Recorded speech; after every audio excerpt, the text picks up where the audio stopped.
Hello বন্ধুরা, এটা কি জানো? এটা একটা আমার অনেক মজার খাবার। খাবারটা আমি আর আম্মু অনেক পছন্দ করি, কিন্তু আমার আব্বু না খায় না। এইটাই ভালো লাগে না। কেন খাবে না? আম্মু কত সুন্দর করে রান্না করেছে।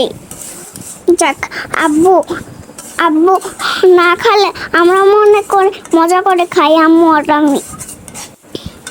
এগুলো হচ্ছে মুরগির পাখনা, পাও, গিলা, কলিজা আর অল্প কিছু মাংস।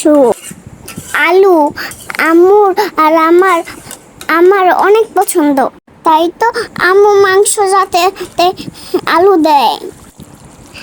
আম্মু আলুগুলো ভিজে তারপর মাংসগুলো রান্না করছে।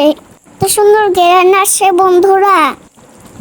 খিদে আমার পেট চুচু করছে। এখন রাত বাজে 11টা। আমি শুধু এটা দিয়ে ভাত খাবো দেখে আমি সজ্জা করে বসে রয়েছি। ব্যাস, আম্মুর রান্না হয়ে গেছে, এখন আমি মজা করে খাবো। তোমরা আবার লভ দিও না কিন্তু, আমার ভিডিওগুলো দেখবি কিন্তু।